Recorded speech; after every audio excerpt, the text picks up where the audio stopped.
Alors les pathologies professionnelles d'origine allergique ou d'origine non allergique, généralement on considère la rhinite, la conjonctivite et l'asthme comme des pathologies liées à l'environnement professionnel. On rajoute plus récemment toutes les dysfonctions laryngées. Alors déjà, premièrement, l'épidémiologie, qu'est-ce que ça représente? On considère que 10% des asthmes sont d'origine professionnelle. Alors, parmi les asthmes liés au travail, il y a deux catégories. Il y a les asthmes professionnels, autrement dit, c'est l'asthme induit par le travail, et l'asthme aggravé par le travail. Il s'agit de patients qui ont déjà de l'asthme, et lorsqu'ils viennent au travail, leur asthme s'aggrave.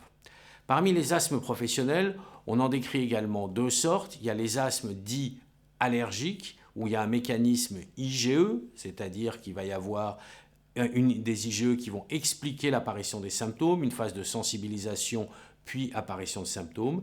Et puis il y a des asthmes non IgE, c'est-à-dire non immunologiques. Dans les asthmes non immunologiques, ce sont des asthmes qui sont liés à l'irritation, c'est-à-dire que très souvent, ils peuvent être la conséquence d'une exposition massive à un produit chimique. Généralement, ça peut être du SO2, ça peut être des isocyanates, ça peut être le plus souvent un produit chimique qui va entraîner en moins de 24 heures l'apparition d'un asthme. Le très bel exemple, c'était les Twin Towers à New York. Les pompiers de New York ont présenté énormément d'asthme professionnel, entre guillemets, qu'on appelle en bon français un RADS, ce qui veut dire une irritation bronchique aiguë. Le diagnostic de l'asthme professionnel repose finalement sur trois éléments. Premièrement, est-ce que c'est un asthme? Deuxièmement, est-ce que cet asthme est lié au travail? Et donc, généralement, c'est pour ça qu'il faut adresser ces patients-là à une consultation spécialisée, comme nous en avons une à Strasbourg. Et là, on va pouvoir faire le lien. On va faire le lien, s'il s'agit d'un asthme allergique, on va rechercher les IgE vis-à-vis du produit, mais on va aussi essayer de déterminer si vraiment le patient a de l'asthme au travail. On fera des tests d'hyperréactivité bronchique en dehors et pendant le travail. On pourra aussi mesurer l'inflammation bronchique en mesurant la présence d'éosinophiles dans les bronches en dehors du travail, pendant le travail. On pourra mesurer le NO dans l'air exhalé, qui est un marqueur d'inflammation éosinophilique en dehors du travail et pendant le travail.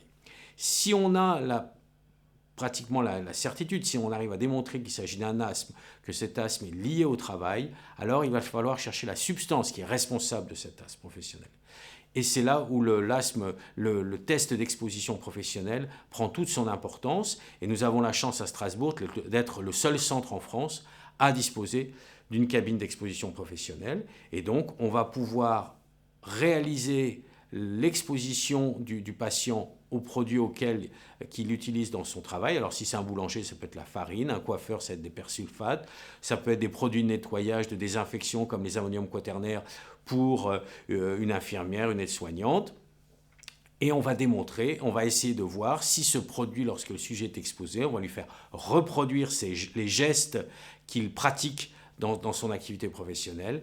Et on va voir si on déclenche une crise d'asthme, c'est-à-dire une chute du VEMS de plus de 20%. Si c'est le cas, à ce moment-là, le patient on aura démontré que c'est un asthme lié au travail, et on aura démontré la substance qui est responsable de cet asthme, et on pourra envisager secondairement la déclaration de maladie professionnelle. L'intérêt également du test d'exposition, c'est que ça permet de savoir il s'agit d'un asthme professionnel ou d'un asthme par une aggravation d'un asthme préexistant, parce que très souvent, lorsque c'est l'aggravation d'un asthme préexistant, lorsqu'on fait un test de provocation ou un test d'exposition professionnelle, il ne se passe rien et ça nous permet de distinguer les deux étiologies. Un dernier point concernant l'asthme professionnel ou la rhinite professionnelle ou la conjonctivite, mais surtout l'asthme professionnel ne veut pas dire obligatoirement arrêt de l'exposition.